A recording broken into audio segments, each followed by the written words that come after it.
ने पमनदास जी पवनानी अहिड़ी शख्सियत जंहिंमें सादगी, सौम्यता, प्यार, निवड़ता ऐं देश जे लाइ कुझु बि करे वञण जो जज़्बो हुयो। अहिड़ी शख्सियत जा मालिक हुया पमनदास जी दादा। उन्हनि जो जन्म 1919 में नवांशहर शहर में थियो। उन्हनि जी ज़िंदगीअ में घणा ई उतार चढ़ाव आया। आज़ादी जे आंदोलन में भाग वरितो। उन जे लाइ उन्हनि खे 6 महीना जेल में रहिया। तॾहिं जान जोखिम में विझी करे आज़ादी जी लड़ाई लड़ियो। विरांगे जो दुख सठियो। विरांगे खां पोइ राजस्थान अची विया। राजस्थान खां पोइ उन्हनि भोपाल जो रुख कयो। भोपाल में BHEL में नौकरी कयूं। उते सोशल सर्कल जा अध्यक्ष ठहिया। 1977 में दादा रिटायर थी विया। रिटायरमेंट खां पोइ पंहिंजे माण्हुनि जे विच यानी कि बैरागढ़ में अची वसिया। पंहिंजे माण्हुनि खे गॾु करण लाइ पूज्य सिंधी पंचायत जो पाव विधो। दादा खादीवादी ऐं गांधीवादी विचारधारा सां प्रेरित हुया। इन करे सॼी ज़िंदगी खादीअ जा वस्त्र पाता। ऐं हीअ ओताक जेका तव्हां ॾिसी रहिया आहियो, हीअ दादा जी ओताक आहे। हिते बैठकूं हलंदी रहंदियूं। इन्हनि बैठकनि में उद्देश्यपूर्ण चर्चाऊं थींदियूं। शहर में छा थी रहियो आहे ऐं छा थियणु खपे।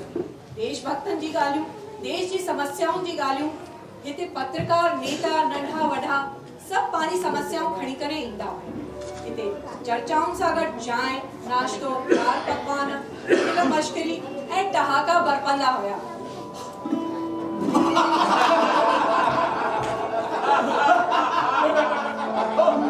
भाई बब्बा लाइनियूं चई करे तूं खिलण जो कम त कराई तो असां खां भाई। हाणे यार तार खिलाफ इनके भाई कविराज इने करे थोड़ी चवंदा ये थोड़ी चवंदा पर भाई ॿुधो अॼु असांजे कविराज परसराम वाधवानीअ जो जन्म ॾींहुं आहे। वाधायूं ॾियोसि भाई, वाधायूं ॾियोसि।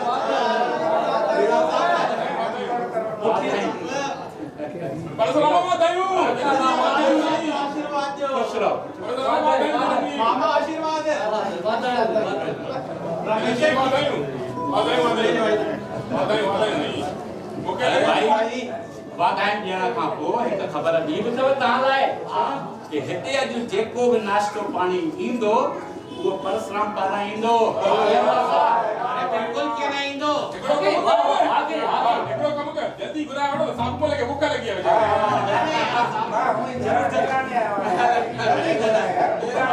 भाई का शर्त अथव। हा ॿुधाए।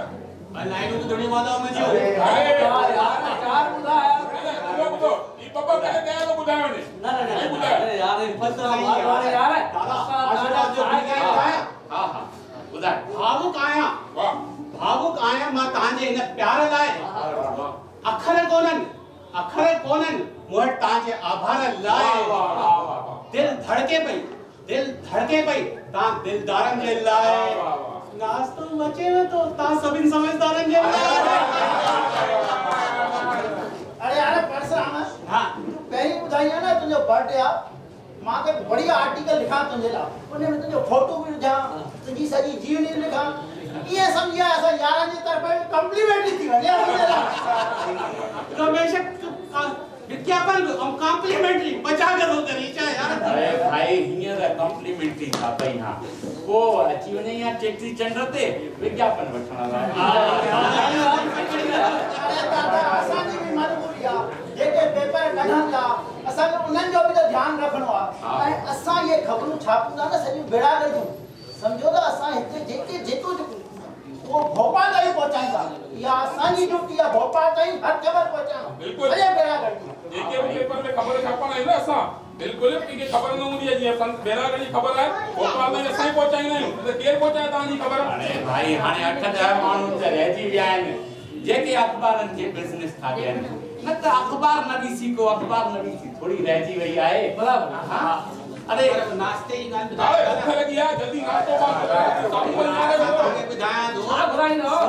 सुरेश दाल पकवान हमेश हलवो और मामा ताने ला गजरन जो सीरो काजू विदल और खाएंगे झाड़ छोला छोला टपल टिक्कियूं समोसा या सॼी लिस्ट ठाहे करे मैं पांच माण्हू खे ॾेई आयो आहियां। इन बाबा आइटम काय बचे का सस्ता मिला तो वठंदो भाई रामी वरी छा थियो भाई सिर्फ आइटम है। अरे त ता हुकुम त कयो पो कया बीदा जल्दी बुलाए भाई हाँ, जल्दी चंदा। निकल के आगे अरे एडिटर त साईं सिंधु में हूंदा हा आज़ादी जी लड़ाई लाइ 8 एडिटर जेल विया हा अरे वायो वो ज़मानो जेल कीअं दादा असांखे त ॿुधायो छा थियो अरे भाई हिंदू अखबार जे एडिटर के सिंध जी सरकार चई छॾियो हो कि सिंधियुनि खे आज़ादीअ लाइ बरगलाइण छॾे ॾे न त तोखे गिरफ़्तार करे जेल में विझी छॾींदासीं पर साईं उहो विष्णु शर्मा जेको किथे वञण वारो हो लिखी छॾे ऐं हुनखे पकड़े करे गिरफ़्तार करे बाबा विझी छॾियूं जेल में अरे बाप रे इन खां पोइ जयराम दास दौलत राम चोइथ राम ये सब बाबा हिकु हिकु करे उन्हनि मोकिले छॾिया जेल में वरी बि साईं अखबार बंदि न कयो इन खां पोइ लेखराम शर्मा अहिड़ो एडिटोरियल लिखियईं कि बाबा उन खे बि विझी छॾियऊं जेल में इन खां पोइ झमटमल चोइथराम गिदवाणी चोइथराम वलेचा सभिनि खे हिकु हिकु करे बाबा विझंदा विया जेल में पर अखबार बंदि न कयो आज़ादीअ जो जेको हिकु दफ़ो जज़्बो चालू थियो लहर चालू थी वो आखिर ताईं बंद न थी सिंध में वरी साईं लोकमान्य तिलक बाल गंगाधर पाया सभी सिंधियुनि मिली करे पंहिंजे सामर्थ्य जे हिसाब सां कहीं रुपयो कहीं आधी जेकी भी हुननि जी हिम्मत हुई उन जमाने में साईं 1 लख रुपयो गॾु करे उनखे ॾिनो दादा 1 लख त ॾाढी वॾी रक़म थी गया हाँ। उन ज़माने में पर आज़ादी जो जज़्बो को घटना हो सिंधियुनि में उन महिल ई ॻाल्हियूं में बाबा आज़ादी बस आज़ादी खपंदी महात्मा गांधी जो असर कोन होता तॾहिं असांजे मथां न छो न भाई नमक सत्याग्रह थियो विलायती कपड़नि जो बहिष्कार कयो वियो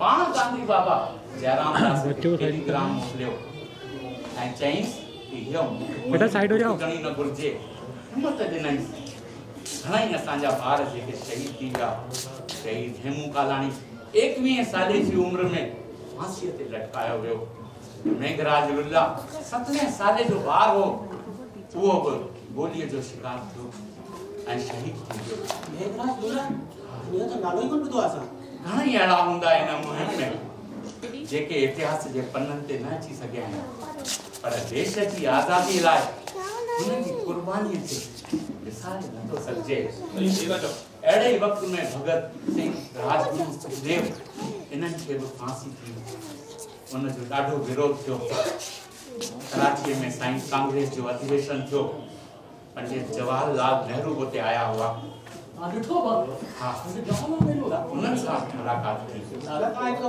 ॿुधायो कि नेताजी सां मिलिया हुआसीं हाँ नेताजी मतलब वो समाज से होता था हाँ नेताजी सुभाष चंद्र बोस 1939 में सिंध आया हुआ मां उन महिल कंडियारे जे बोर्डिंग हाउस में पढ़ंदो हुअसि बोर्डिंग हाउस में घणई नेता ईंदा हुआ भाषण ॾींदा हुआ वो जॻाए वेंदा हुआ इन खां पोइ ख़बर पई कि कराचीअ खां लाहौर वेंदे नेताजी 2-3 मिंट सभिनि सां गॾिजंदा वेंदा बस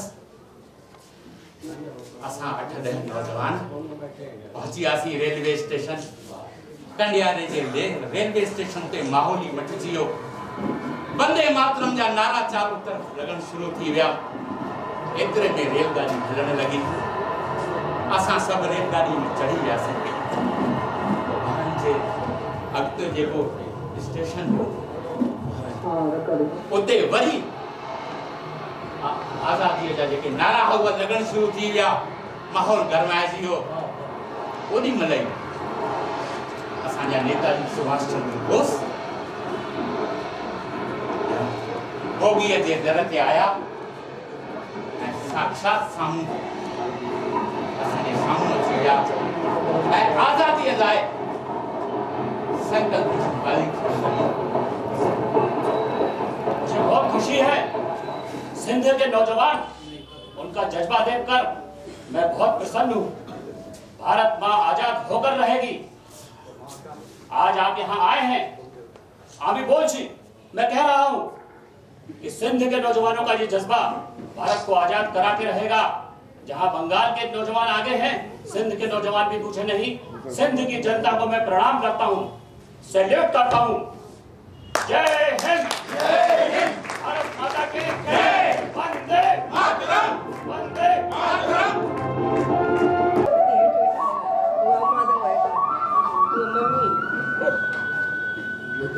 सच अम्मा, असांजा बाबा सुभाष चंद्र बोस सां मिलिया हुया। हाँ पुटड़ी, हाँ सुभाष चंद्र बोस, महात्मा गांधी, जवाहरलाल नेहरू सभिनी सां मिलिया हुया। हाँ पुत्र, सुभाष चंद्र बोस तो हुई हुए ना अम्मा। हाँ बड़ी अम्मा, वो तो बड़ी खबर नहीं सुभाष चंद्र बोस छा चाहिए होया। सुभाष चंद्र बोस चाहिए होया, तुम मुझे खून दो, मैं तुम्हें आजादी दूंगा। हाँ ना अम्मा, हाँ ना बड़ी अम्मा। हाँ वही सुभाष चंद्र बोस, हाँ वही। अञा ॿुधायव अमन में न आज़ादी जी लड़ाई जो ॾाढो जश्न हूंदो हुयो, ॾाढो जोश हूंदो हुओ। कॉलेज भी वेंदो हुयो न त पढ़ाईअ खां पोइ रैलीअ में हली वेंदो हुयो। त इन जे करे तुंहिंजे बाबा आहे न उनजो विहांउ कराए छॾियो। पर उन खां पोइ बि विहांउ खां पोइ बि अमन जो जोश ऐं जज़्बो बिल्कुलु बि घटि न थियो।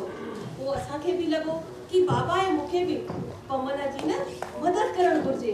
ऐं पोइ मां ऐं बाबा बि पमन सां गॾु कमु करणु लॻासीं, असां हुन सां गॾु मिली करे।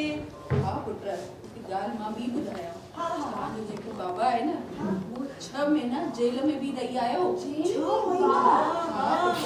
6 महीना जेल में। एॾो जुनून हूंदो हुयो, आंदोलन सॼो ॾींहुं हुन में लॻा पिया हूंदा। इहो सभु घर बार ॾिसी, लेकिन सॼो ॾींहुं यानी रैलियूं कढंदा, आंदोलन में सॼो टाइम पंहिंजो हुननि में ॾींदा हुया।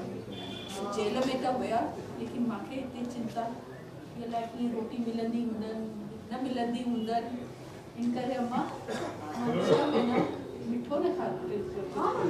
हाँ कुंवार, हाँ 6 महीना हीअ सभु खावा तो न छोड़ी मिठी शइ जो। अच्छा अम्मा, हाँ वॾी मैंने बाबा को चाय दी ना पीछे से। अरे पुट ही वेही रहो। चांहि खपंदसि, पवन पाणी आवाज़ ॾींदो न, ॾींदो न। अम्मा तव्हांखे ख़बर आहे हुन जाड़े मां ॿुधो हुयो बाबा जी औताब में आंदोलन जी ॻाल्हियूं, सिंधियत जी ॻाल्हियूं, सभु ॻाल्हियूं ॿुधियूं हुयूं न हुते। अम्मा कुझु ॿुधाए न। हाँ हिकु न ॿुधाए ॾिस, पवन में न मतिलबु एॾो जुनून हूंदोसि कि वो अॼु ताईं बि न सिंध खे विसरी न सघियो आहे। सिंधड़ी हमेशह हुनजी यादनि में जिंदा रही आहे, हमेशह। उनखे ॾिसी करे मां बि पंहिंजी सिंध नथी विसारे सघियां। छा त सिंध में छॾे आयासीं, घर मकान घोड़ा जानवर सभु, ढोर ढगा। हेॾो त सोन पाईंदा हुयासीं पुट, हेॾो सोन पाईंदासीं। अरे अम्मा, त हिते कहिड़ी कमी आहे? असां हिते बैरागढ़ में बि ख़ुशि आहियूं। हाँ हाणे त सभु आहे, भॻवान जो ॾिनल सभु कुझु आहे। हाणे त मूंखे ईअं लॻंदो आहे कि हिन बैरागढ़ में मुंहिंजी सिंध आहे। हाँ, और असांखे बि मज़ो ईंदो आहे। बैरागढ़ ई असांजे लाइ हाणे सिंध आहे। ऐं मां त चवां थी, मूंखे पमन जे मथां एॾो फ़ख़्रु आहे कि मां छा ॿुधायां पुट। न अम्मा, तव्हांखे फ़ख़्रु कान्हे, ऐं मम्मा तव्हांखे बि न। तव्हांखे ख़बर आहे हिते जेतिरा वेठा आहिनि या जेतिरा बैरागढ़ वारा आहिनि, सभिनि खे असांजे बाबा ते फ़ख़्रु आहे, हा न?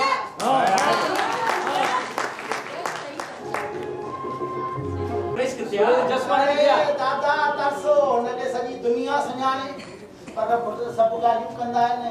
ईंदो ई हूंदो कोई ख़बर खणी। अरे भाई करा लो दादा शैतान जो नालो रखो, शैतान हाजिर अथव। बढ़िया तुला करा लो। अजी खबर हो कुछ कबड़ी खड़ी है ताला। हां कुछ कबड़ी जोरदार कुछ कबड़ी खड़ी है ताला। जॾहिं ईंदो आहे कुझु ताज़ी खणी ईंदो आहे। अॼु जी ताज़ी ॿुधाए तूं। अरे अजी एड़ी ताज़ी तरह कुछ ही न, दिल पकड़े पंहिंजो। भाई खबरदार, सावधान, सब पंहिंजो दिल थामे लो। दुश्मन सुने चाहतो पकड़े पहले दिल सा। पहले मामो ये भूमिका छोकरो कदी। आगे को कम कर न। तेरे को कम कर। एक शब्द में खबर बताई ना उड़ा मार। मेरा सभी ना नाश्तो करायो। नाश्तो किंदो पर गाल का बुधाए छाए ये को बुधाया होगा जरूर बुधाई दो आधी छोटी खबर दो। अरे बाबा बिल्कुल ब्रेकिंग न्यूज़ था बुधाए तो नाश्तो तो बना चाहो तो नहीं ऑर्डर कर करो। अरे ते क्या कड़ी आ रहा अरे कड़ी से आ रहा है हेलो भाई। अरे तुम्हार पुत्र ओ पुत्र नाश्तो तेरी कर मामा को भूख लगी थी न्यारी खेड़ो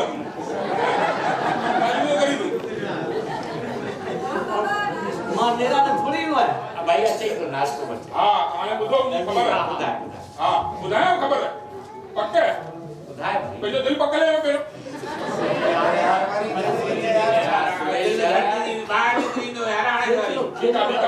ॿुधायो असांजा स्वतंत्रता सेनानी दादा पमनदास मनवानी फ्रीडम फाइटर इन्हनि जी पेंशन 1.5 गुणा वधी वई अथव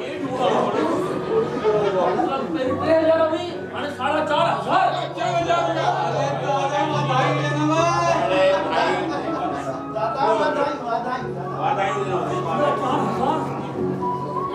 केड़ी जोरदार खबर हुई खुशी आहे मूंखे पर खुशी इने ॻाल्हि जी आहे कि पहिरीं रुपयो ग़रीबनि खे दान कंदोस हाणे खणी 1.5 रुपयो कंदो वाह दादा वाह ॿी कोई खुशी न अरे कुमार पुट जेको बेल सबमरा पुछो जेको बेल बच्चे कापियूं ठाहे हाँ हाँ दादा हिसाबे मुझे तो फिटी चाहिए हा भाई मामा गोविंदराम खे फिटी चांहि खपे जी दादा खणी दे ऐं पुट जी मना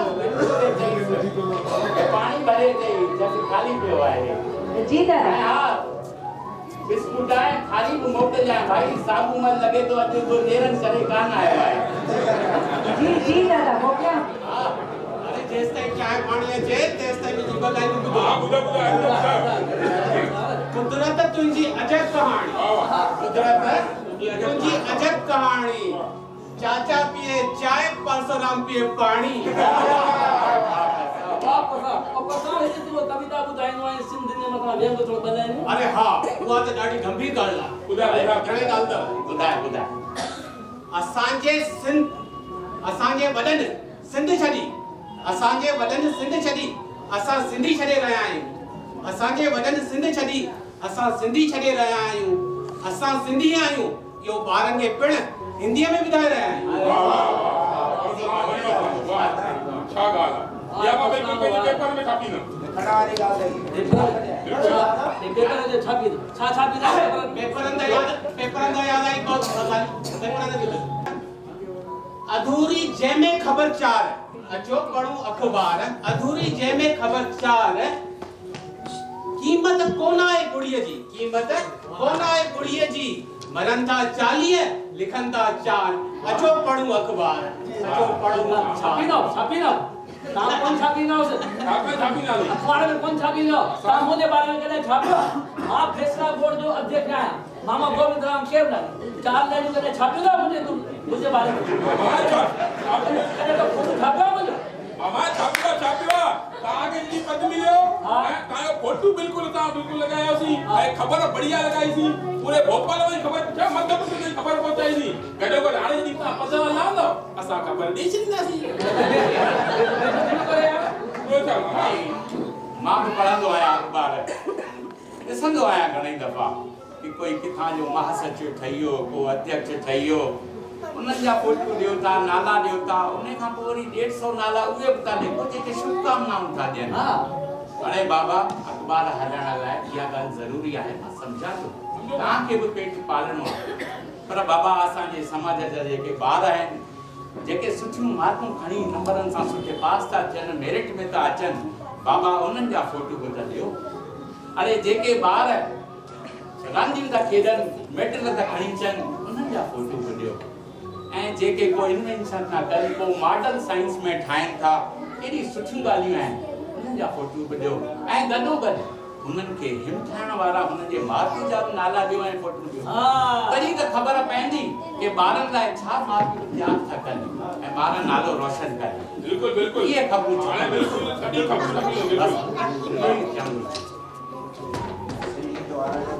हा ऐं इन खां अलावा भई असांजा सिंधी त्योहार तीज त्योहार थींदा आहिनि कुझु तिथियूं थींदियूं आहिनि उहे ख़बरूं ॾियो ऐं उहो अजमेरी हलवाई हर साल भगत कराईंदो आहे अरे बाबा उन जो ज़िक्र त कयो अखबारनि में कयो बिल्कुल चेटी चंडी करे थींदो उन जो कयो सी चेटी चंडी ने वरी कंदासीं 40 जो कयो बिल्कुल चेटी चंड ते एॾो त ॾाढी बुलंदी असां के छो मिले इन करे छापी नहीं नहीं ये सब समाज ला कम करना है असा पंहिंजे घर ला नथा कयूं ठीक है हां इहो बि थियणु घुरिजे ॿिए बि घणेई ख़बरूं ईंदियूं आहिनि घणेई समस्याऊं थींदियूं आहिनि सिंधी समाज जूं उन ॾींहुं केरु पियो ॻाल्हि करे उहो उर्स वारी हाँ हाँ दादा मां पियो चवां उन ॾींहुं टकरीअ जो उर्स जो मेलो लॻो त उते संध्याणियूं 2:30 बजे ताईं कवाली पई ॿुधनि इहा ॻाल्हि ठहे थी हाँ हाँ बाबा ठहे त कान थी पर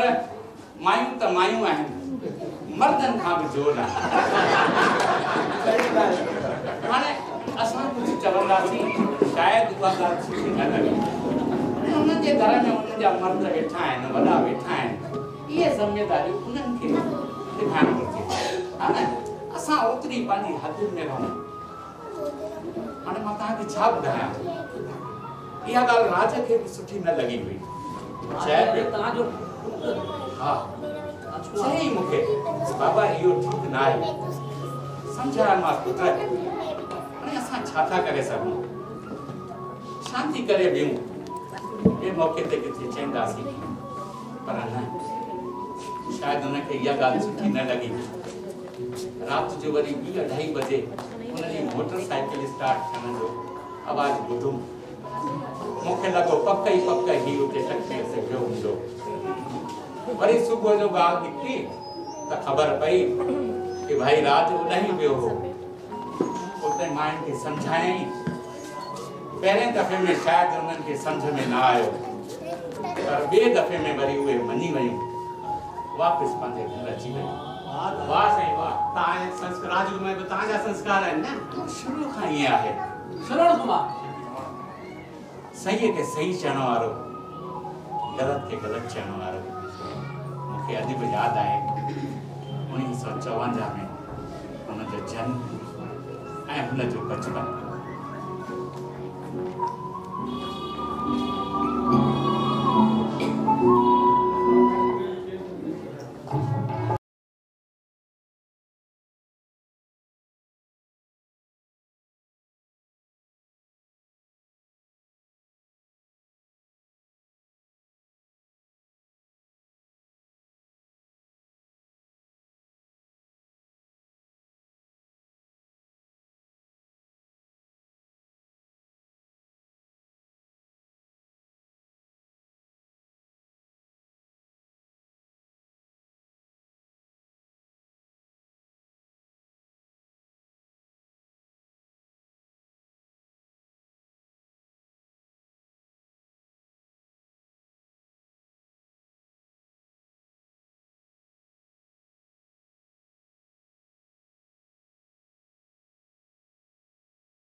अरे किथे लगे हिन किरायो हुयो माना किरायो हुयो ॾिसे न अम्मा बे कोण बे ओए अम्मा ओए दफ़े बि एॾो धिको ॾिनो त हू छोकिरे खे कि गोड़ो थी पियो अथसि ॾिसो त हिन कयो ओ बढ़िया मां त प्यारी पई थी कयास ना हां कुछ बोले कोण तू बे जाई पई चिंता करे अरे न अम्मा धिको एॾो लगी वञे छोकिरे खे न लगा असांजी अम्मा केॾी सुठी आहे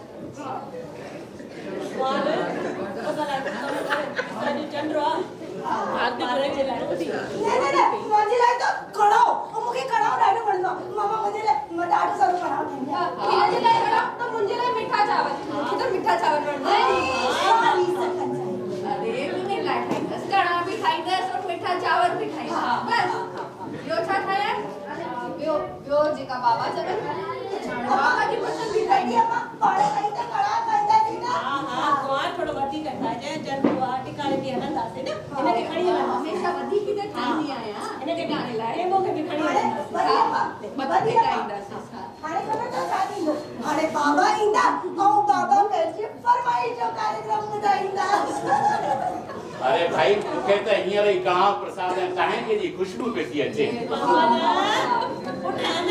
सोचो पिया त तोखे खुशबू बि अची वई अरे भाई छा कयां तव्हांजे हथ जी इहे शयूं ठहंदियूं ॾाढी सुठियूं आहिनि मुंहं में ॼण पाणी अची वेंदो आहे छो न पर हिकु ॻाल्हि अथई अम्मा इन खां सवाइ थोड़ी ॿिए जेके शयूं आहिनि न जीअं पली चांवरनि जो ढोढो पलीअ में जीअं भाई राईअ जो तड़को इहे ॾींदी आहीं सुकल थूम ॾाढो मज़ो अची वेंदो आहे थोड़ी गिदामड़ी जीअं विझंदी आहीं त तोबा अहिड़ी त मां पली किथे खाधी ई कान्हे ऐं इन खां सवाइ ॿिए जेके असांजा खाधा आहिनि कढ़ी चांवर भुॻल भाॼी कीअं ऐं अम्मा सेयूं पटाटा ॾाढा सुठा ठहंदा आहिनि भाई बाबू मूंखे ख़बर आहे सुठे तरीक़े सां मां अञा रंधिणे में वञा ऐं चुल्हे ते तई रखी मुंहिंजे दोस्तनि यारनि लाइ ठाहे जो भाई ॼाण ईंदा हूंदा होता कमे थोड़ो वधीक ठाहींदासीं वो कचालू डंडी सां खणी करे ईअं खाईंदा आहियूं न उहे बि अरे बाबा ही नंढी की ॾाढी गिल आहे तव्हां त छॾो मूंखे और बाबा खे वो ॾाढी वणंदी आहे पली असां वई त पली खाईंदा बिल्कुल पली बि खाईंदासीं ॿियो कुझु खाया ऐं अम्मा हिकु ॻाल्हि ॿी उन्हनि खे बि असांजे सिंधी खाधनि जी ॼाण थींदी उहे बि त सुञाणनि न भाई असांजा सिंधी खाधा आहिनि केतिरा स्वादिष्ट हूंदा आहिनि उहे घटि में घटि इन्हनि खाधनि खां महांगियूं न रहनि सही था चओ बाबू सही थो चए प्यार ऐं उन खां पोइ सिंधी खाधनि सां ॾाढो प्यार ॾिठो न ऐं अम्मा ठाहींदी बि ॾाढो प्यार सां मोहिनी देवी ऐं अम्मा सिंधी खाधा सुठा सुठा ठाहींदियूं हुयूं ऐं ओताक में सभई लुत्फ़ वठंदा हुआ पर दादा ऐं समाज जी समस्याउनि जे प्रति बि सजग रहंदा हुआ तव्हां ॾिठो न कीअं निपटायूं समस्याउनि खे जंहिंखे प्यार सां निपटाइणो हुजे उनखे प्यार सां ऐं जंहिंखे जोर सां निपटाइणो हुजे उनखे जोर सां इन जो माण्हुनि कब्ज़ो करे वरितो प्लाटनि ते त दादा ॾाढो गुस्सो थियो उन्हनि चयो की हाणे धरनो ॾींदासीं ऐं हिकु ॿ ॾींहं न पूरा 45 ॾींहं धरनो ॾिनो कलेक्टर खे बि मजबूर थी करे उन्हनि खे सॾु करणो पियो वीचार विमर्श जे लाइ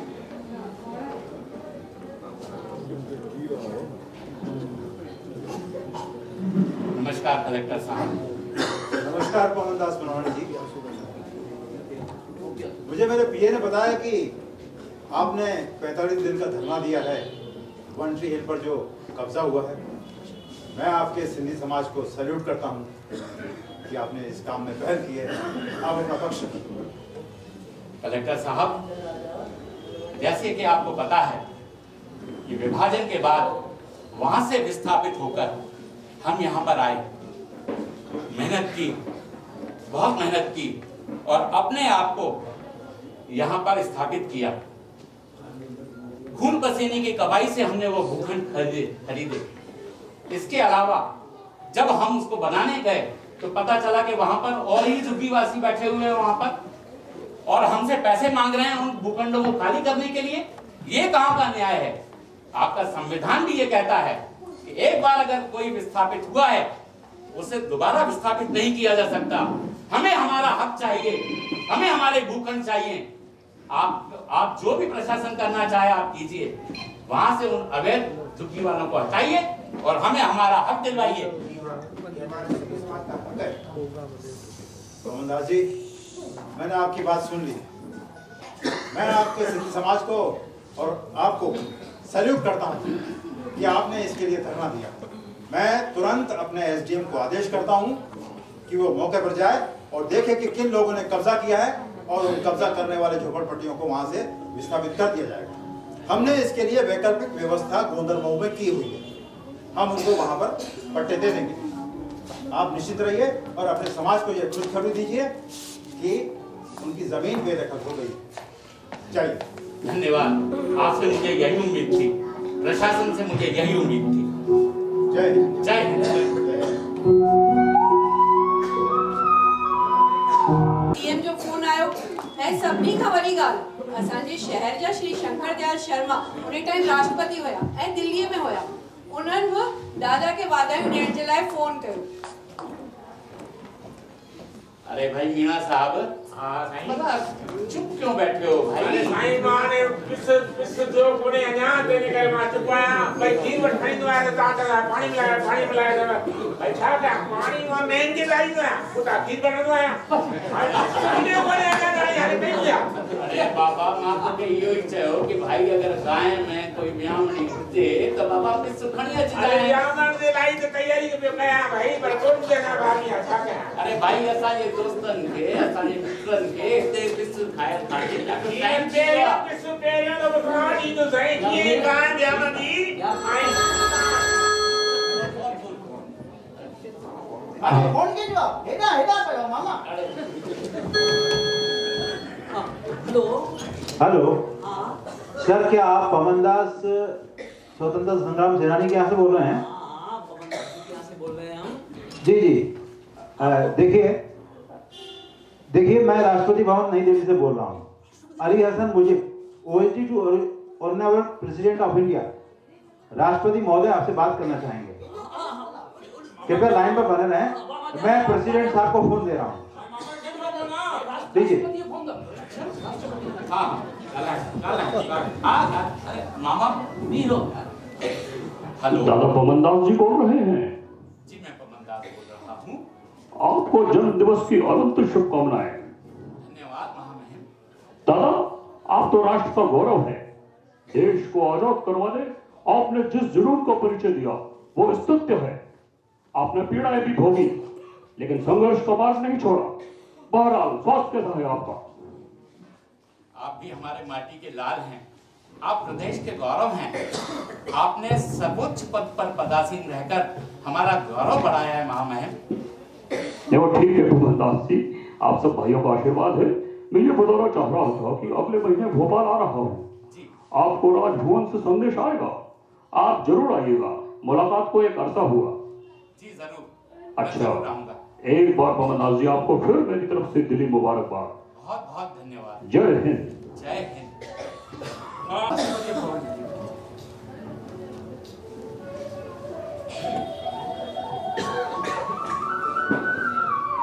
आज 93 साल पूरा थिया। मुझे एक सपनो हुंदो हो, देश आजाद दिसा, आबाद दिसा। देश आजाद थी वियो, वो मुझो सपनो पूरो थी वियो।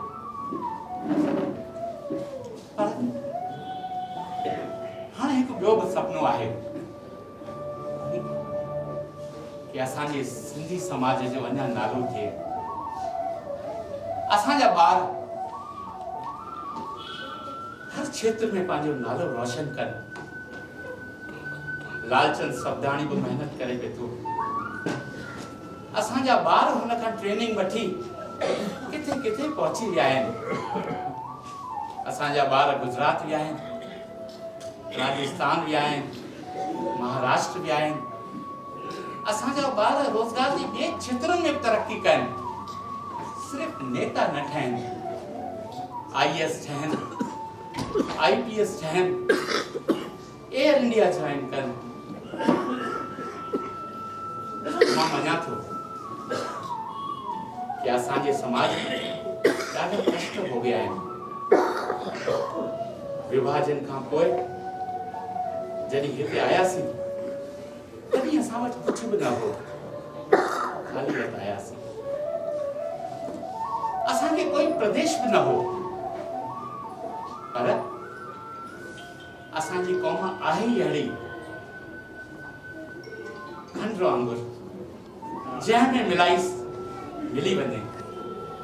असां अॼु सिंधी गुजरात में था रहूं त गुजराती आहियूं, महाराष्ट्र में था रहूं त मराठी आहियूं, पंजाब में था रहूं त पंजाबी आहियूं, बंगाल में था रहूं त बंगाली आहियूं। असांजे बैरागढ़ जे कवि नारी लक्ष्मणी ने भी लिखियो आहे कि सिंधी आहियूं भारतवासी। सिंधी हिकिड़ा भारतवासी। असां सिर्फ़ कंहिं प्रदेश खे अंगीकार न कयो आहे, असां त सॼे देश खे अंगीकार कयो आहे। हर फील्ड में, चाहे वह व्यापार हुजे या रांदियुनि जो मैदान हुजे, फिल्म लाइन हुजे या टेलीविजन हुजे, अरे अॼु हर हंधि सिंधी आहिनि, सिंधी पंहिंजी पताका फहराए रहिया आहिनि। बस इहो ई सुपिनो आहे कि हिंदुस्तान जी तरक्कीअ में सिंधियुनि जो दबदबो कायम दायम रहे, सिंधी हमेशा नालो रोशन कनि, नालो रोशन कनि।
मुल्क आजाद किसान